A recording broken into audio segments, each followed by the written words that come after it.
نہ جانے مسائل تو علماء سے پوچھیں، یہ حکم مبین ہم کو رب سے ملا ہے، چلو پوچھ کیسے جیے زندگی کو، چلو پوچھ لے کس میں رب کی رضا ہے، رب کی رضا ہے۔ الحمدللہ رب العالمین والصلاة والسلام علی سید المرسلین، اما بعد فاعوذ باللہ من الشیطان الرجیم، بسم اللہ الرحمن الرحیم۔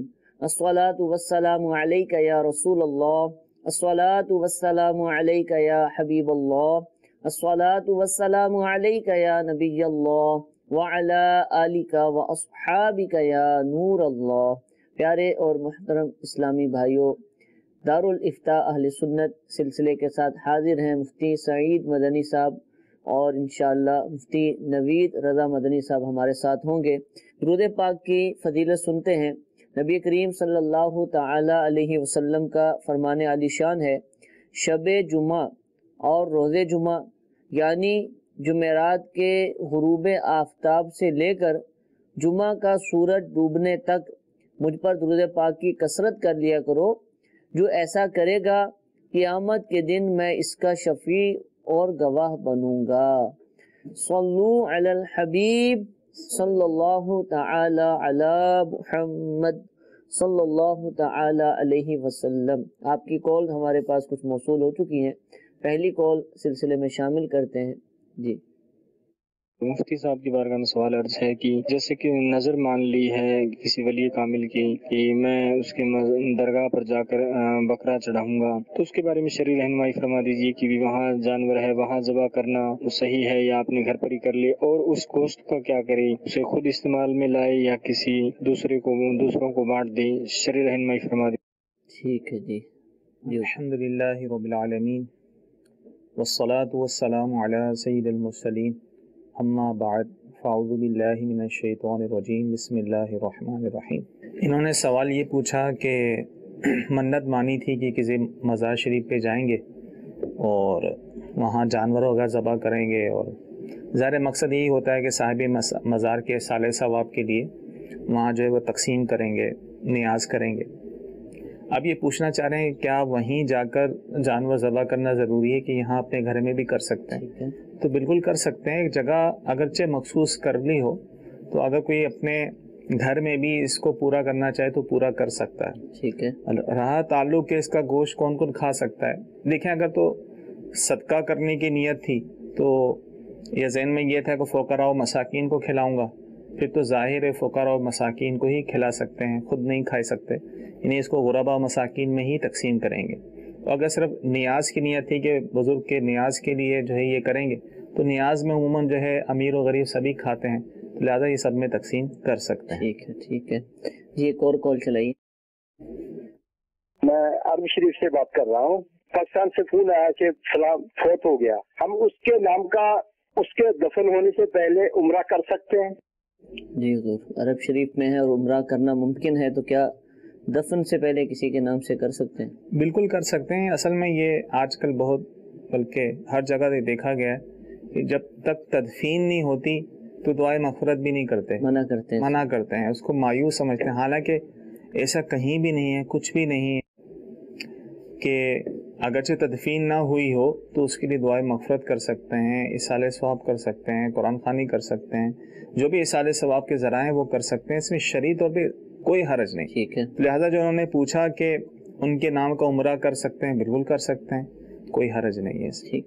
اچھا، اب آپ بھی جانتے ہیں کہ تدفین سے پہلے دعا کرنے کو لوگ معیوب سمجھتے ہیں، ہاتھ اٹھائیں تو کہتا ہے یہ کیا ہو گیا، بھی دعا کرنے لگے، تو اب ایسی صورت میں بھی کریں یا لوگ معیوب سمجھتے ہیں تو چھوڑ دیں، کیا کریں؟ اپنے طور پہ تو کر سکتا ہے، ضروری نہیں ہے وہ سب کے سامنے ہی کرے، لیکن اگر تو ایسا کوئی شخص ہے نا، کوئی مقتدا ہے، صاحب علم ہے، ٹھیک ہے، تو اسے چاہیے کہ وہ مسئلہ بیان کرے، تاکہ لوگوں کو اس کا علم ہو۔ ایک غلط چیز لوگوں میں مشہور ہو گئی ہے، تاکہ اس کا تدارک ہو، تو وہ مسئلے کو صحیح بیان کرے اور اس کے پاس وہ دعا کرے تاکہ لوگوں کے ذہن میں صحیح مسئلہ بھی معلوم ہو جائے اور وہ شریعت کے مطابق عمل کر سکیں۔ ٹھیک ہے جی، میسیجز بھی آنا شروع ہو چکے ہیں۔ سوال یہ ہے کہ کیا حجام کا کام، باربر کا کام کرنا جائز ہے؟ حجام کا؟ جی جی، دیکھیں جو حجام نائی کا کام کرتے ہیں تو ان کے کام میں جو ہے جائز اور ناجائز دونوں طرح کے معاملات ہوتے ہیں۔ جیسے اکثر ایسا ہوتا ہے کہ داڑھی شیو کرتے ہیں، داڑھی جو ہے چھوٹی چھوٹی کرتے ہیں، حد شرع سے کم گھٹاتے ہیں، کیونکہ داڑھی شیو کرنا، منڈانا یہ حرام ہے۔ ٹھیک ہے، تو ایسا کام کرنا بھی جائز نہیں، اس کی اجرت بھی جائز نہیں۔ البتہ جو کام جیسے بالوں کی کٹنگ وغیرہ ہوتی ہے، مرد حضرات جو بال کٹواتے ہیں سر کے، تو یہ جائز ہے، اس کی اجرت بھی حلال ہے۔ تو لہذا جب پتہ ہے کہ میں نے حجام کے کام میں یہ بھی کام مجھے کرنا ہی ہے کہ میں جو ہے مجھے یہ شیو بھی کرنی پڑے گی، داڑھی بھی مونڈنی پڑے گی، تو ایسی صورت میں ہرگز اسے کام کرنے کی اجازت نہیں ہوگی۔ لیکن ایسے بھی ہیں جی جی، سننے میں آئے ہیں کہ باقاعدہ انہوں نے لکھ کے لگایا ہوا ہے اپنی دکان پہ، یہاں پر شیو نہیں بنائی جاتی، وہ صرف بالوں کی کٹنگ وغیرہ ہی کرتے ہیں۔ تو اگر اس طرح گزارا ہو سکتا ہے تو ٹھیک ہے، اگر نہیں ہوتا تو پھر اس کام کرنے کی شرعاً اجازت نہیں ہوگی۔ ٹھیک ہے جی، جزاک اللہ۔ ایک اور کال چلائیے گا۔ بتا رہا ہوں میری پوتی ہے، اس کا انتقال ہو گیا، 1 دن کی تھی، تو میں اس کے عقیقے کرنا چاہتا ہوں تو کر سکتا ہوں، اور ایک پوتی میری 17 دن کی تھی، اس کے میں عقیقے کرنا چاہتا ہوں، تو ہوگی یا نہیں یہ بتا دیں۔ جی حضور، بچیوں کا انتقال ہو گیا، جی جس کا انتقال ہو جائے تو اب اس کا عقیقہ نہیں ہو سکتا۔ ٹھیک ہے، تو عقیقہ جو کیا جاتا ہے، جیسے بچے کی پیدائش پر جو ہے اس کے پیدائش کے بعد 7ویں دن کرنا مستحب ہوتا ہے، تو اگر کوئی نہ کر سکا اور جیسے بچی کا انتقال ہو گیا کسی بچے کا، تو اب اس کا عقیقہ نہیں ہو سکتا۔ ٹھیک ہے جی، ایک اور کال چلائیے۔ میں مسعود احمد جدے سے بول رہا ہوں۔ ہمارا مسئلہ یہ ہے کہ حج سے پہلے ہم صرف عمرے کی نیت سے جا رہے تھے، تو انہوں نے واپس کر دیا کہ ابھی الاؤ نہیں ہے، ابھی حج کے بعد جا سکتے ہیں، تو ہم کو احرام کھولنا پڑا۔ اس کا ہمیں دم دینا پڑے گا یا کفارہ کافی ہے، یا جو بھی ہے یہاں جدے میں دے سکتے ہیں کفارہ یا دم، یا مکے میں ہی دینا ہے؟ جی، عرب شریف میں غالباً رہتے ہیں۔ جی تو اس صورت میں ظاہر ہے انہوں نے عمرے کا احرام باندھ لیا تھا، تو انہیں ایسا نہیں کھولنا چاہیے تھا، بلکہ ان کے لیے حکم تھا کہ کوئی صورت نہیں ہے تو اس صورت میں یہ دم دیتے وہاں پر، ٹھیک ہے، قربانی دیتے، وہ بھی حدود حرم میں، جدہ میں نہیں ہو سکتی، جا ہی نہیں سک رہے تو کیا کرتے؟ تو کسی کوئی جا رہے ہیں کسی کو کہہ دیتے، ٹھیک ہے، جو حجاج جا رہے ہیں اور جو ساتھی جا رہے ہیں، کوئی اور بھی کر سکتا تھا، پھر جا کے احرام کھلتا۔ تو اب ان پر دم بھی لازم اور اس صورت میں عمرے کی قضا بھی لازم ہوگی۔ اچھا، یہ حج کے جب ایام آتے ہیں تو عرب شریف میں پتہ ہوتا ہے لوگوں کو کہ ابھی داخلہ نہیں ہوگا، طریقہ کار ہے اجازت لے کر ہی جانا، اس کے باوجود یہ اٹیمپٹ کرنا اور کوشش کرنا کہ میں نکل جاتا ہوں، تو یہ کرنا کیسا؟ دیکھیں نا کتنے بڑے معاملات ہوئے ہیں۔ ابھی تو میں نے بہت ہی مختصر الفاظوں میں جواب دیا، لیکن اس میں مسائل بہت ہیں جو انہوں نے کیا ہے۔ ٹھیک ہے، کہ انہوں نے ایسے ہی احرام کھول دیا، حالانکہ اس طرح احرام ان کا نہیں کھل سکتا جب تک کہ قربانی نہ دے، وہ بھی حدود حرم میں۔ جب پتہ ہے کہ ایسے معاملات ہوتے ہیں، اصل میں بعض اوقات کیا ہوتا ہے، وہ ڈرائیور حضرات سے رابطہ کرتے ہیں، ان کو راستے پتہ ہوتے ہیں، وہ کہتے ہیں ٹھیک ہے ہم لے جائیں گے، لیکن بعض اوقات پکڑے جاتے ہیں۔ جب معلوم ہے کہ الاؤ نہیں ہے، انہوں نے پابندی رکھی ہوئی ہے، وہ بھی اس لیے وجہ سے رکھتے ہیں کہ دنیا بھر سے حجاج کرام آئے ہوئے ہوتے ہیں، اس لیے قرب و جوار والوں کو کہتے ہیں کہ فی الوقت آپ عمرہ نہ کریں، جب سیزن حج کا سیزن گزر جائے تو پھر کر لیں۔ تو جب پابندی ہے تو ایسی صورت میں ہرگز نہیں کرنا چاہیے، پھر اس طرح کے مسائل ہوتے ہیں، ٹھیک ہے، گناہگار الگ ہوں گے، دم بھی لازم ہے، پھر جو ہے وہ قضا بھی لازم ہوگی۔ ٹھیک ہے، ٹھیک ہے جی، ایک اور کال چلائیے۔ سوال یہ مفتی صاحب سے، اگر نماز میں سورت نہ ہے تو سورت اخلاص سورہ نماز میں پڑھ سکتے ہیں؟ جی غالباً یہ کہہ رہے ہیں کہ اور سورت نہ ہے تو سورہ اخلاص ہی پڑھ۔ ہاں، کسی کو اگر کوئی سورت یاد نہیں ہے تو ٹھیک ہے، سورہ اخلاص ہی یاد ہے تو ہر نماز میں جو ہے الحمد شریف کے بعد جو ہے وہ سورہ اخلاص پڑھ سکتے ہیں، اس میں حرج نہیں۔ لیکن جسے جو ہے اور صورتیں یاد ہوں تو اسے خاص کر جو ہے فرائض میں اس طرح کرنا چاہیے کہ تبدیل کر کے صورتیں وہ پڑھتا رہے۔ ایک ہی صورت کی تکرار فرائض میں مکروہ ہے، لیکن اگر جس کو یاد نہیں ہے کوشش کریں وہ صورتیں یاد کرنے کی، لیکن جب تک یاد نہیں ہوتی تو ہر نماز میں سورہ اخلاص ہی پڑھتے ہیں تو کوئی حرج نہیں۔ ترتیب بھی کا لحاظ رکھیں فرائض کے اندر۔ ہاں، فرائض کے اندر، لیکن ظاہر ہے ایک جو شخص سورہ اخلاص ہی پڑھ رہا ہے تو اس کا ترتیب کا تو مسئلہ ہی نہیں ہے۔ ہاں، جو الگ مختلف صورتیں پڑھے گا تو ظاہر ہے اس میں ترتیب کا لحاظ رکھے گا، یعنی پہلی رکعت میں جو صورت پڑھی ہے دوسری رکعت میں اس سے بعد والی صورت پڑھے گا، اس سے پہلے والی صورت نہیں پڑھے. ٹھیک ہے جی. مفتی نوید صاحب بھی ہمارے ساتھ موجود ہیں زمزم نگر حیدرآباد دارالفتاح اہل سنت سے. ایک کال ان کے لیے بھی لیتے ہیں. جی سر میں یہ جاننا چاہتا ہوں کہ ایک لڑکا اور لڑکی کے گھر والوں سے بات مطابق نکاح ہو گیا لیکن رخصتی نہیں ہوئی، تو پہلے مطلب وہ رخصتی 2-3 سال کے بعد دونوں گھر والے مل کے کرنا چاہتے ہیں کہ 2-3 سال کے بعد کریں گے، کیا اس میں مطلب یہ چیز جائز ہے؟ اسلام میں ہمیں اس کے مطابق کیا رہنمائی کی جاتی کہ نکاح اتنا لیٹ تک رہے یا فوراً رخصتی کی جائے؟ جی حضور. بسم اللہ الرحمن الرحیم. الحمد للہ رب العالمین والصلاة والسلام علی سید المرسلین، اما بعد فاعوذ باللہ من الشیطان الرجیم، بسم اللہ الرحمن الرحیم. نکاح کے بعد فوری طور پر رخصتی کرنا لازم نہیں ہے، یہ فریقین کی رضامندی پر ہے، جتنی چاہیں تاخیر کر لیں. اور نکاح کے بعد رخصتی میں تاخیر کرنا یہ خود آپ صلی اللہ تعالیٰ علیہ وآلہ وسلم سے بھی ثابت ہے کہ آپ صلی اللہ تعالیٰ علیہ وآلہ وسلم کا نکاح ام المؤمنین حضرت عائشہ صدیقہ رضی اللہ تعالیٰ عنہا سے ہجرت سے کم و بیش 3 سال پہلے ہوا. ٹھیک ہے. اور جو رخصتی ہوئی وہ ہجرت کے 2 سال بعد یعنی 2 ہجری کو آپ رضی اللہ تعالیٰ عنہا کی سرکار علیہ السلام کی بارگاہ میں رخصتی ہوئی. تو یوں فریقین میں اگر باہمی رضامندی ہو تو تاخیر کی جا سکتی ہے، تاخیر کرنے میں کوئی حرج نہیں. ٹھیک ہے حضور. میسج بھی ایک ہم آپ سے لے لیتے ہیں. سوال یہ کر رہے ہیں کہ اگر کسی نے نماز جنازہ کے لیے وضو کیا تو کیا اس سے عام نماز پڑھی جا سکتی ہے اسی وضو کے ساتھ؟ وضو چاہے نماز جنازہ کے لیے کیا جائے یا نماز جنازہ کے علاوہ کسی اور کام کے لیے کیا جائے، وضو ایک کامل طہارت ہے. تو اس وضو کے ذریعے ہر عبادت ادا کی جا سکتی ہے، یہاں تک کہ تلاوت قرآن پاک کے لیے وضو کیا اس سے نماز پڑھی جا سکتی ہے، نماز جنازہ کے لیے وضو کیا اس سے پھر تلاوت قرآن پاک بھی کی جا سکتی ہے، فرض نماز بھی پڑھی جا سکتی ہے. اس میں کوئی حرج نہیں ہے. وضو کر کے تمام کام کیے جا سکتے ہیں اور وضو کسی بھی چیز سے خاص نہیں ہوتا سوائے تیمم کے، کہ نماز جنازہ پڑھنے کے لیے تیمم کیا. اور یہ بھی وہ صورت تھی کہ پانی دستیاب تھا لیکن تھوڑے فاصلے پہ تھا یا وقت نہیں تھا کہ اب اگر یہ وضو کرے گا تو نماز جنازہ نکل جائے گی، تو ویسی صورت میں اس نے نماز جنازہ کو بچانے کے لیے نماز جنازہ پڑھنے کے لیے تیمم کیا. تو یہ اس تیمم سے یہ نماز جنازہ ہی پڑھ سکتا ہے، اس کے علاوہ کوئی اور کام نہیں کر سکتا. ہاں اگر یہ معذور ہے یا پانی نہ پانے والا ہے کہ معذور ہونے کی وجہ سے اس نے تیمم کیا تھا یا پانی نہ پانے کی وجہ سے کہ 1 میل دور کہیں پر پانی موجود نہیں تھا، صحرا میں نماز جنازہ پڑھی گئی، تو اب اس نے تیمم کیا پاکی حاصل کرنے کے لیے، تو یہ اس تیمم سے وضو کی طرح سارے کام کر سکتا ہے. البتہ وہ تیمم کہ جو نماز جنازہ بچانے کے لیے کہ اگر تیمم نہیں کرے گا تو نماز جنازہ نکل جائے گی، وضو کرنے جاتا ہے تو اس نے تیمم کر کے نماز جنازہ پڑھی ہے، تو اس تیمم سے فقط نماز جنازہ پڑھ سکتا ہے، کوئی اور کام نہیں کر سکتا. ٹھیک ہے جی. جزاک اللہ. طہارت کاملہ کی کہ پانی کے ذریعے وضو کیا تو پھر سب کام کر سکتا ہے. ٹھیک ہے جزاک اللہ. کافی تفصیل سے آپ نے ساری صورتیں بیان فرما دی. ایک اور کال مفتی نوید صاحب ہی کے لیے چلائیے. آج ایک مفتی صاحب سے کہ میں عمرے پہ جا رہا ہے، قرضہ لے کے عمرے میں جا سکتا ہوں؟ جی مفتی صاحب عمرے پر جانا ہے اور قرض لے کر جانا چاہتے ہیں، عمرے پر جا رہے ہیں قرضہ لے کر جانا.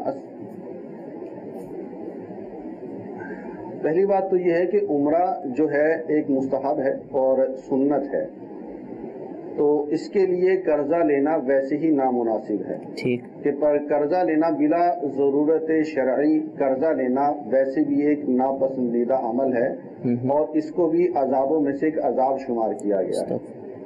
ہاں ایک صورت یہ ہو سکتی ہے کہ ایک آدمی جو ہے مثال کے طور پہ پیسے والا ہے، اس کے پیسے ٹرن آف اس کا ہوتا رہتا ہے، بزنس مین ہے کہ اس پر قرضہ چڑھتا بھی رہتا ہے اترتا بھی رہتا ہے اور اس کا بزنس اس قسم کا ہے، اس قرضے سے اس کو کوئی فرق نہیں پڑتا. ٹھیک. تو ایسی صورت میں تو اگر وہ چلا جاتا ہے تو کوئی حرج نہیں ہے. ہاں اگر ایسی صورت نہیں ہے، کام چھوٹا کاروبار کرنے والا ہے یا نوکری کرنے والا ہے، اب وہ عمرے کے لیے بطور خاص قرضہ لے کر جا رہا ہے اور پھر واپسی آ کے تھوڑا تھوڑا کر کے اس قرضے کو اتارے گا، تو یہ یوں قرضہ لے کر جانا درست نہیں ہے. अलबत्ता अगर वो कर्जा लेकर गया बहरहाल अजर व सवाब पाएगा और अदायगी की नीयत हुई तो अल्लाह तबारक व तआला अदायगी के भी सबब पैदा फरमाएगा इंशाअल्लाह। जी एक और कॉल चलाइए। मुफ्ती साहब की बारगाह में मेरा ये सवाल है कि कुरान पाक को दूसरी ज़बान में पढ़ना कैसा, मतलब अरबी ज़बान के अलावा लिखा हो तो उसका पढ़ना कैसा? जी हुजूर। देखिए, कुरान पाक को अरबी रस्मुल ख़त में लिखना ही ज़रूरी है, किसी और ज़बान में लिखना ये नाजायज़ व हराम है। ठीक है। जैसे बाज़ रोमन में लिख देते हैं, बाज़ मुख्तलिफ ज़मानों में लिखी जाती है। मैं तर्जमे की बात नहीं कर रहा, ख़ास अरबी की बात कर रहा हूँ। ठीक है। तो उसको जो है अरबी रस्मुल ख़त में ही लिखना जो है वो ज़रूरी है, और अगर जो है वो अरबी रस्मुल ख़त के अलावा किसी और ज़बान में लिखा हुआ है तो ये जायज़ नहीं होगा। हाँ, अलबत्ता जैसे कुरान पाक के तराजिम जो हैं ये मुख्तलिफ ज़बानों में किए गए हैं, तो उस खाली अगर तर्जमा लिखा हुआ है तो उसमें तो कोई हर्ज नहीं है। ठीक है, वो तर्जमा है। इसी तरह जो है वो अरबी जो कुरान पाक है उसके अलावा जो अल्फाज हैं, बाद जगह ऐसा भी होता है कि किसी ने कहा था कि भाई जैसे गुजराती ज़बान में मस्जिद में आते हैं तो नियत लिखी हुई होती है, नवी तो सुन्नत एतिकाफ मुख्तलिफ ज़मानों में लिखी होती है, तो उसके पढ़ने में उसमें कोई हर्ज नहीं है। लेकिन कुरान पाक की जो आयत होगी उस पर यह लाजिम होगा कि अरबी रस्म ख़त में ही लिखा जाए। ठीक, और उसको सीखा भी जाए। जी बिल्कुल। अगर आप किसी भी ज़बान से ताल्लुक़ रखते हैं तो आपको अरबी सीखनी चाहिए। जैसा कि हिंदो पाक के अंदर उर्दू जानने वाले होते हैं, अरबी इनकी ज़बान नहीं है, लेकिन मुसलमान कुरान पाक को अरबी ही के अंदर उसकी तिलावत करते हैं। तो आप कहीं भी रहते हैं, किसी भी ज़बान से ताल्लुक़ रखते हैं, तो अरबी कायदे को सीखा जाए, क़िराअत को सीखा जाए और उसी के मुताबिक तिलावत कुरान की सआदत हासिल की जाए। एक और कॉल। जी, मेरा सवाल है कि एक शख्स नमाज पढ़ रहा है और नमाज पढ़ते हुए वो बीच में नमाज भूल जाए, ठीक है, और उधर ही से नमाज शुरू कर दे, तो नमाज जायज़ है? जी देखें, अगर कोई शख्स नमाज पढ़ रहा था और भूल जाए तो ऐसी सूरत में उसे नमाज तोड़ना नहीं चाहिए। यानी अगर उसका पहला वाक़या नहीं है, और ये अक्सर ऐसा होता है, तो जहन में ज़ोर डाले और जिस तरफ जहन ज़्यादा, जो ज़न्ने गालिब जिसे कहते हैं, उस पर अमल करें। ठीक है। और अगर जो है मामला ज़न्ने गालिब से भी हल नहीं हो रहा, शक वाला मामला है, तो फिर भी नमाज ना तोड़े। तो ऐसी सूरत में जो मामला कम की तरफ है उसकी तरफ आए। मिसाल के तौर पर अगर ये पता नहीं ये सूरत पढ़ी है या नहीं पढ़ी तो सूरत पढ़ ले। ठीक है। इसी तरह जो है वो ये मेरी दूसरी रकात है या तीसरी रकात है, और कुछ ज़न्ने गालिब नहीं हो रहा तो इसको दूसरी रकात शुमार करे। ये करे और फिर उस पर बैठ जाए, फिर हर रकात में बात बैठता रहे और आखिर में जो है सदा सहव कर ले। तो इस तरह जो है अमल करना चाहिए। ठीक है जी, एक और कॉल चलाइए। मुफ्ती साहब की बारगाह मेरा सवाल है, नमाज में सूरह फातिहा के बाद सूरत मिलाई जाती है, क्या इसकी तरतीब कायम रखना लाजिम है? जैसा कि सूरतुल तकासुर के बाद सूरतुल असर, क्या ऐसे सूरतें मिला कर पढ़ना चाहिए या ऐसे भी पढ़ सकते हैं बीच बीच में से छोड़ के? जैसा कि सूरतुल तकासुर के बाद सूरतुल इखलास पढ़ ली, क्या ऐसे पढ़ना जायज़ है? तरतीब और मिलाना ये दोनों के वाले से। देखें, यहाँ तरतीब से मुराद ये होती है कि अब पहली रकात में आपने जो सूरत पढ़ी है तो दूसरी रकात में उसके बाद वाली सूरतें पढ़ें। ये ज़रूरी नहीं है कि इस सूरत के बाद जो सूरत आ रही है मिली हुई वही पढ़ना ज़रूरी है, ऐसा नहीं, बाद वाली कोई भी सूरत पढ़ सकते हैं। हाँ, उल्टी तरतीब का मना है कि यानी आपने पहली रकात में जो सूरत पढ़ी है दूसरी रकात में उससे पहले वाली सूरत पढ़ ली। जैसे उन्होंने मिसाल दी सूरह तकासुर की, पहली रकात में सूरह तकासुर पढ़ी है, अब दूसरी रकात में से पहली वाली पढ़ लेता है, सूरह कदर पढ़ लेता है, तो ये नाजायज़ होगा। अगर जानबूझ के करता है मको तहरीमी है। अगर इनके सवाल पर आ जाते हैं कि सूरह तकासुर के बाद सूरह इखलास पढ़ता है दूसरी रकात में तो इसमें कोई हर्ज नहीं। ठीक है। हाँ, इसमें यह एहतियात करेगा अगर बीच में छोड़ना है सूरतों को तो कम से कम जो है वो 2 सूरतें छोड़कर पढ़ी जाए, एक ना छोड़े। ठीक है। अब सूरह तकासुर के बाद जो है सूरह वल असर है, इसने वो छोड़ के उसके बाद सूरह हमज़ा, ठीक है, वो पढ़ ली तो ये मकरूह होगा। ठीक है ना, फराइज में इस तरह करना जो है ये मकरूह है। हाँ, अगर 2 सूरतें छोड़ के पढ़ता है तो कोई कराहत नहीं। ठीक है। हाँ, दूसरी सूरत ऐसी है कि जो बहुत तवील है इसलिए छोड़ रहा है, जैसे पहली रकात में सूरह 3 पढ़ी वत्तीनी वज़ैतून, और दूसरी रकात में सूरह अलक है, इक़रा बिस्मि रब्बिकल्लज़ी खलक़, तो ये तवील है। इसको छोड़ के अगर वो इन्ना अंज़लना सूरह कदर पढ़ता है तो इसमें हरज नहीं, लेकिन बीच में अगर छोटी सूरत है तो एक सूरत ना छोड़ी जाए, छोड़नी है तो कम से कम 2 सूरतें छोड़कर पढ़ी जाए। ठीक है जी। एक और कॉल चलाइए जी। मेरा सवाल ये है कि जो बाहर में जो बच्चों को बेनिफिट वगैरह मिलता है, क्या ये शरन जायज है कि नाजायज है, ये लेना हराम है? जी, बच्चों के नाम पर जी उम्मीद तौर पे ये बाहर ममालिक में अलाउंस वगैरह मिलते हैं तो शरई तौर इस पे कोई हरज नहीं। ठीक है। तो इमदाद के तौर पर ये जब तक बच्चा पढ़ रहा होता है, नौकरी नहीं हुई होती, तो उस सूरत में उसे देते हैं, तो उसमें कोई हरज नहीं। लेकिन बच्चा जितने बच्चे हैं उतना ही लिया जाए, इसमें वो ना। हाँ जाहिर है, देखें अगर झूठ और धोखा जो है वो तो किसी काफिर से भी जायज नहीं है। ठीक है। जो प्रॉपर तरीका है, लीगली तरीका है, उसके मुताबिक वो लेते हैं तो कोई हरज नहीं। ठीक है। तो सवाल मैसेज में ये पूछा जा रहा है कि हैंड फ्री बेचना जायज है? जी बेचना जायज़ है। इसमें अगर ये शुबा आता है कि भाई हैंड फ्री से वो गाने सुनेगा, ठीक है, या गलत चीज़ें सुनेगा, तो वो असल सुनने वाले पर है गुनाह। देखें ये तो एक आला है, इसका अच्छा इस्तेमाल भी है, बुरा इस्तेमाल भी है। नाते भी सुन सकते हैं, कॉल्स वगैरह भी सुनते हैं। तो बेचने वाला ये नियत ना करे कि मैं इस नियत से बेच रहा हूँ, वो नियत करता भी नहीं कि भाई इससे गाने सुनेगा, मुतलकन उसको बेच रहा है वो, तो इसमें कोई हरज नहीं है, जायज़ है। ठीक है जी। एक और कॉल चलाइए। मेरा सवाल ये है कि मेरी शादी नहीं हो रही और मैंने दाढ़ी शरीफ रखी हुई है सुन्नत के मुताबिक। जो भी रिश्ता देखने आता है तो वो यही कहता है कि जी लड़के ने दाढ़ी रखी हुई है, हम रिश्ता नहीं देंगे। और ये मैंने दाढ़ी नबी पाक सल्लल्लाहु अलैहि वसल्लम की सुन्नत रखी हुई है, क्योंकि आका ने फरमाया जिसने मेरी सुन्नत से प्यार किया उसने मुझसे प्यार किया। इसके बारे में कोई हुक्म बता दें। जी हज़रत परेशान है, लेकिन ऐसा नहीं कि जिनकी दाढ़ी उनकी शादी नहीं होती है। देखें पहले तो ऐसा किसी दौर में सुनने में आता था, जी जी, जैसे अमीर अहले सुन्नत बाज़ों का इरशाद फरमाते हैं कि उस वक्त दाढ़ी रखने का मामूल नहीं था, दाढ़ी रखते तो उनके लिए कम लोग रखते थे। तो अल्हम्दुलिल्लाह अब जो है लोगों का दीन की तरफ काफ़ी रुझाव है और लोग इस चीज़ को पसंद करते हैं। बहुत कम लोग होते होंगे जो इस तरह की पाबंदी रखते होंगे।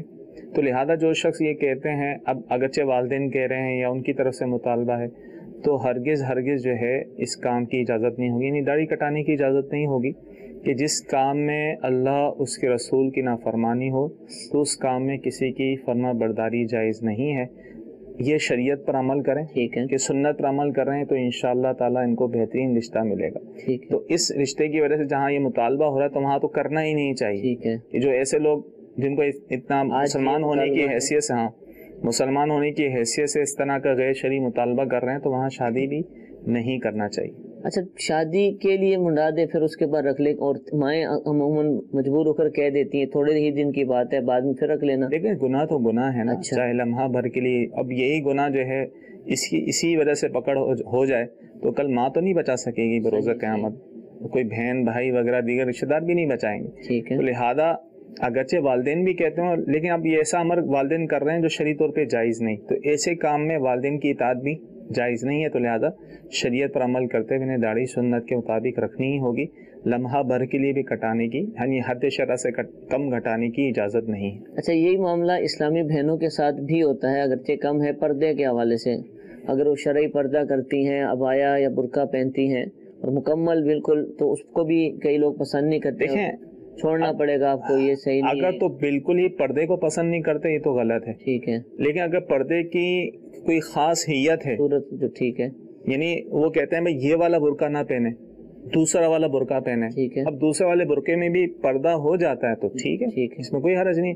तो खास वो मखसूस बुर्का जो है उसकी अगर वो कहते हैं कि ये ना पहना जाए, जैसे टोपी वाला होता है, ये ना पहना जाए बल्कि दूसरा पहना जाए जो आम औरतें पहनती हैं, तो उसमें भी पर्दा हो जाता है। ठीक है। अगर कोई भी सूरत ऐसी है जिसमें पर्दा हो जाता है तो उसमें कोई हर्ज नहीं। लेकिन अगर वो कहते हैं नहीं बिल्कुल बेपर्दगी करनी है तो फिर उस सूरत में ज़ाहिर है शरीयत इसकी इजाज़त नहीं देगी। और शादी होगी और शोहर हुक्म देता है बेपर्दगी का, और ऐसा होता है तो यहाँ भी जो है शोहर की, यहाँ भी हाँ शोहर अगर कहता है कि ये वाला बुर्का ना पहने आप दूसरा पहने तो वहाँ शोहर की इताअत करें। बेपर्दगी जैसे अब बिल्कुल ही बेपर्दगी वाली सूरत है, चलो बाहर निकलो, तो नहीं इस तरह की शरीयत। बल्कि अगर चेहरा खोलने की भी अगर वो सख्ती कर रहा है तो उसमें भी उसकी बात नहीं मानी जाएगी। ठीक है, ठीक जी। मुफ्ती नवीद साहब के लिए कॉल चलाइए।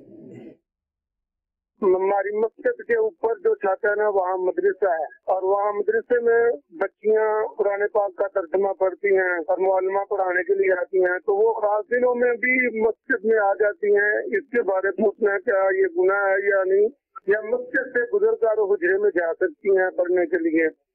जी हुजूर। जैसे इस्लाम ने बयान किया कि मस्जिद की छत है और उस पर मदरसा लगता है जिसमें बच्चियां कुरान पाक का तर्जुमा वगैरह पढ़ती हैं। सबसे पहली बात तो ये है कि चाहे बच्चियां हों, इस्लामी बहनें हों या इस्लामी भाई हों, मस्जिद की छत पर चढ़ना सबके लिए बिल इत्तिफाक ममनू है। बिला ज़रूरत मस्जिद की छत पे चढ़ने की इजाज़त नहीं है। ज़रूरतें चंद है, जिस तरह मिसाल के तौर पे मस्जिद की छत पर कोई ज़रूरी काम है, जैसे कि मस्जिद की छत की लिपाई करनी है, प्लस्तर करना है, वहाँ का कोई काम है, छत टपक रही है, छत क्रैक हो गई है, जैसे मिस्त्री वगैरह का राज मिस्त्री का काम वगैरह होता है, या मस्जिद की छत पे स्पीकर हैं उनको दुरुस्त करना है, या मस्जिद की जगह फुल हो गई है और नमाज के लिए जगह नहीं सिवाय छत के, तो इस सूरत में छत पे जा सकते हैं। ठीक। तो मदरसा वगैरह लगाने के लिए भी मस्जिद की छत पर जाने की इजाज़त नहीं है, चाहे वो मर्दों का हो, औरतों का हो, बच्चों का हो, बच्चियों का हो। पहली बात ये है। और दूसरी बात ये है कि मस्जिद के अंदर बच्चियों का मदरसा लगाना इंतहा दर्जा नामुनासिब है। ठीक। कि एक तो कि बच्चियां जल्दी बालिग हो जाती हैं, तो ये सवाल इस्लाम में पूछ रहे हैं, ये मामला भी दरपेश हो सकता है। और इब्तिदाई तौर पर बच्चियां बताती भी शर्माती हैं और इस चीज़ों में एहतियात भी नहीं होती, वो गुनाहगार हो सकती हैं। फिर दूसरा ये है कि मस्जिद एक ऐसी जगह है कि जहाँ पर लोगों की आमदोरफ्त रहती है। तो आजकल का जैसा माहौल है तो इसमें बच्चियों को अजनबी लोगों से बचा कर रखना चाहिए, ना कि उनके सामने अजनबी लोग आएं और वो देखें उनको और बुरी नज़र उन पे डालें। तो ये काम जो है ना मुनासिब नहीं है। इसके लिए चाहिए कि अलग जगह लें, वहाँ पर बच्चियों का मदरसा कायम करें और उसी में ही मुदर्रिसा उन बच्चियों को पढ़ाएं। ठीक है। अच्छा, ये जो पहला सूरत आपने बयान फरमाई कि मस्जिद की छत, तो अगर इब्तिदाअन ही एक मदरसा बन चुका है मस्जिद की छत पर, एक इमारत है, यानी पहली मंजिल कह लें मस्जिद की, तो अब तो जाने की इजाज़त होगी? बच्चे अगर जाते हैं, कोई और वहाँ पर जाता है मदरसे में? अब बाज़ औक़ात यूँ होता है कि मस्जिद की मनाजिल होती हैं, पहली मंजिल है, दूसरी मंजिल है, तो असल अमूमी तौर पर जो होती है वो निचली मंजिल होती है। ठीक है। तो असल मस्जिद निचली मंजिल है, ऊपर वाली मंजिल उसकी छत ही कहलाएगी। निचली मंजिल में जब तक जगह है और वहाँ पर ज़रूरत पूरी हो रही है तो बिला ज़रूरत ऊपर वाली मंजिल में नहीं जाएंगे, इजाज़त नहीं है। ठीक है। अच्छा, सवाल मैसेज में एक आया है कि पूछना ये चाह रहे हैं कि कोर्ट मैरिज किया है इन्होंने और घर वालों से छुप कर किया है, अब कह रहे हैं कि इसका मुझे और मेरे हस्बैंड के अलावा किसी को नहीं पता। अब घर वालों की इज्जत रखने के लिए अपने हस्बैंड से ही सबके सामने दोबारा निकाह किया जा सकता है? रिश्ता वहीं तय हो गया जहाँ पहले शादी कर चुकी हुई है।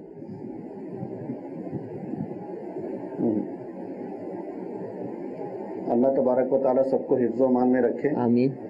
ये इस गलत, सबसे पहले तो मैं अर्ज कर दूं कि ये कोर्ट मैरिज वगैरह कर ली जाती है और अमूमी तौर पे इसके नुकसानात बहुत ज़्यादा होते हैं, बहुत ज़्यादा नुकसानात होते हैं। और जब नुकसानात हो जाते हैं और फिर जब लोग मोटे मोटे आंसुओं के साथ रोते हैं तो उसका फिर कोई हल नहीं निकलता। बात का यूँ हो जाता है कि छुप के शादी कर ली, शादी करने के बाद रिवाजी ताल्लुकात भी कायम कर लिए, उसके बाद फिर अनबन हो गए, अनबन होने के बाद शोहर ने तलाक दे दी।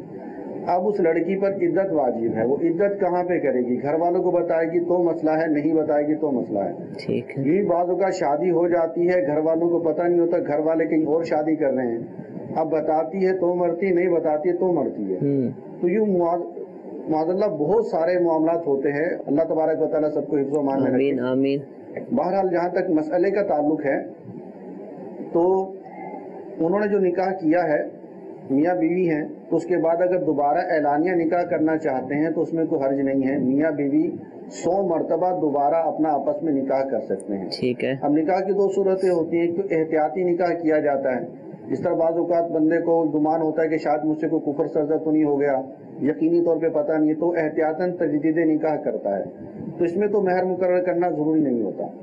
इसके अलावा एहतियाती के अलावा अगर तजदीद निकाह करता है तो उसमें अगर महर वगैरह मुकर्रर किया गया तो वो महर लाजिम आ जाएगा। जिस तरह मिसाल के तौर पे पहले इनका निकाह हुआ, उसमें महर मुकर्रर किया गया, अब ये एलानिया तौर पर बिरादरी वाले सब बैठ कर इनका निकाह कर रहे हैं, सब लोगों के सामने हो रहा है, इसमें भी महर मुकर्रर किया गया है। तो निकाह पहले वाला भी दुरुस्त होगा, ये वाला भी दुरुस्त होगा, लेकिन महर दोनों जमा हो जाएंगे।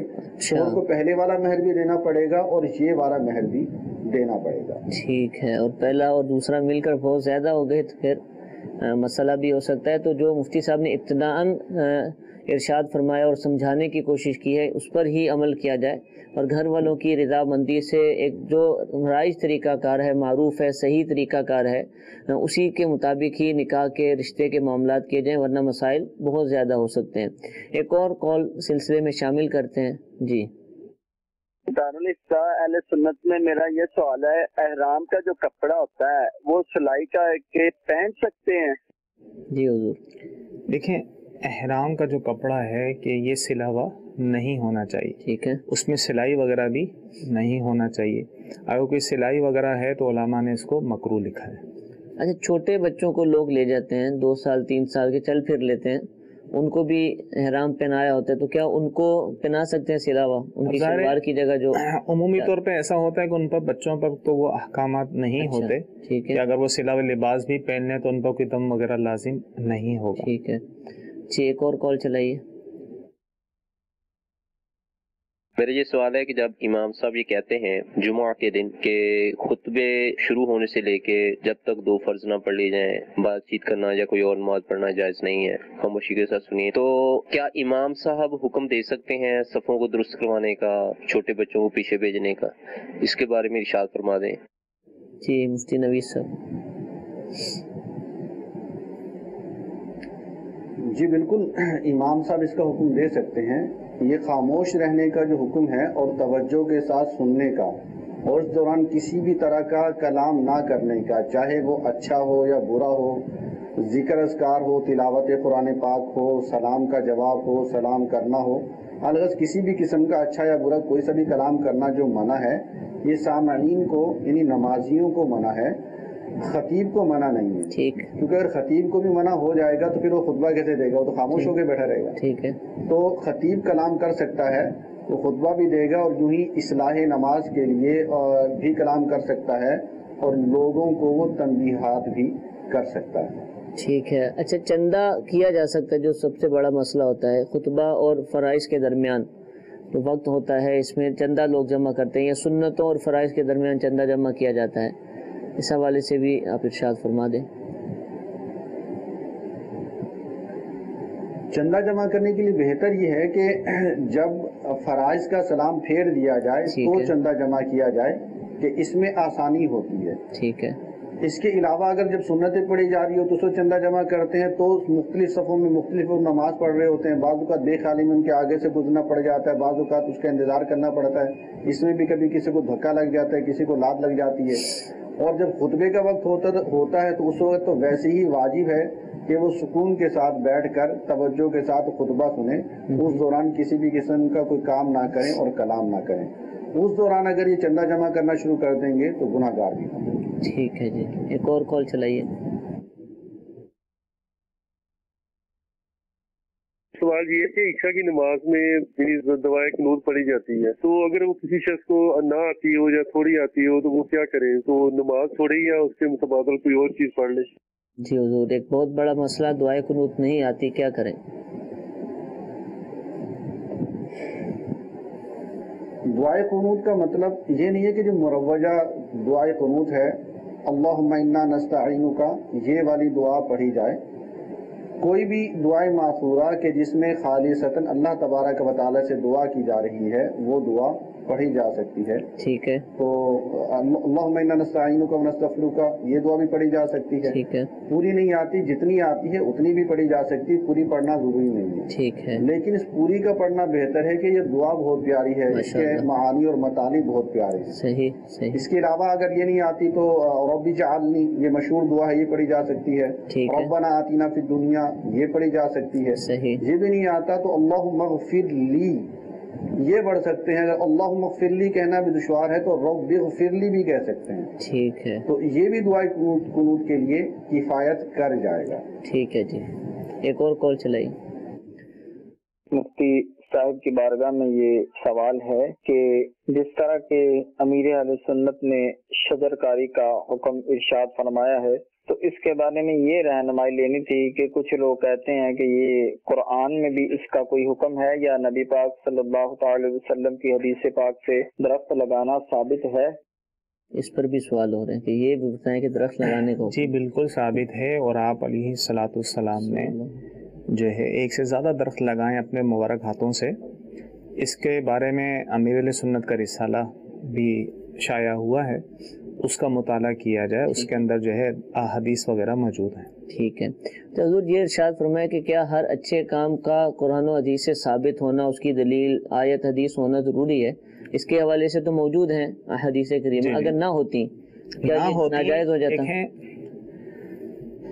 ناجائز ہم اس کو نہیں کہہ سکتے، یعنی جس کا ذکر قرآن و حدیث میں نہ ہو لیکن وہ عمل ایسا ہے کہ جس کی شریعت میں ممانعت بھی نہیں، ٹھیک ہے، یعنی مباح ہے، تو شریعت میں وہ کام کرنے کی اجازت ہے، اور مباح کام اگر اچھی نیت سے کیا جائے تو اس میں ثواب بھی ہوتا ہے اور یہ عبادت بھی ہو جاتا ہے۔ ٹھیک ہے، جیسے کہ آپ علیہ السلام حدیث بھی ہے مسلم شریف کے، جو دین میں اچھا طریقہ رائج کرے تو اس کا اسے اجر ملے گا، اور جو لوگ اس پر عمل کریں گے تو ان کا بھی اجر ملے گا۔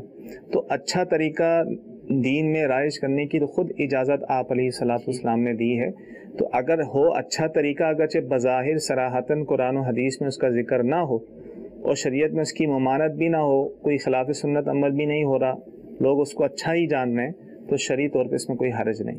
ٹھیک ہے، اور امیر اہل سنت کی جو ترغیب ہے کہ انشاءاللہ عز و جل پاکستان میں دعوت اسلامی 1 ارب پودے لگائے گی، درخت لگائے گی، ہر اسلامی بھائی کو آپ نے ارشاد فرمایا، ترغیب دلائی کہ کوشش کر کے کم از کم 12 پودے درخت جو ہے جہاں اس کو جگہ ملے، جہاں شریعت اجازت دیتی ہے، کوئی اور منع کی وجہ نہیں ہے تو لگانے کی کوشش کرے، اس کی حفاظت کرے۔ انشاءاللہ عز و جل ہمارا ملک بھی سرسبز و شاداب ہوگا، اچھی نیتوں کے ساتھ یہ لگائیں گے تو انشاءاللہ ثواب بھی ملے گا۔ اللہ تعالیٰ جن جن اسلامی بھائیوں نے اس حوالے سے کوششیں کی یا کوششیں کرتے ہیں، اللہ تعالیٰ ان سب کو جنت کے باغات میں سیر کی توفیق عطا فرمائے، ہم سب کو جنت الفردوس میں پیارے آقا علیہ الصلوۃ والسلام کے پڑوس میں جگہ عطا فرمائے۔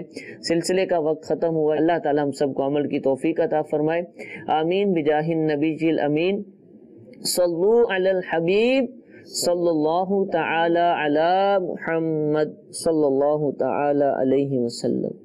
نہ جانے مسائل تو علماء سے پوچھیں، یہ حکم مبین ہم کو رب سے ملا ہے، چلو پوچھ کیسے جیے زندگی کو، چلو پوچھ لے کس میں رب کی رضا ہے، رب کی رضا ہے۔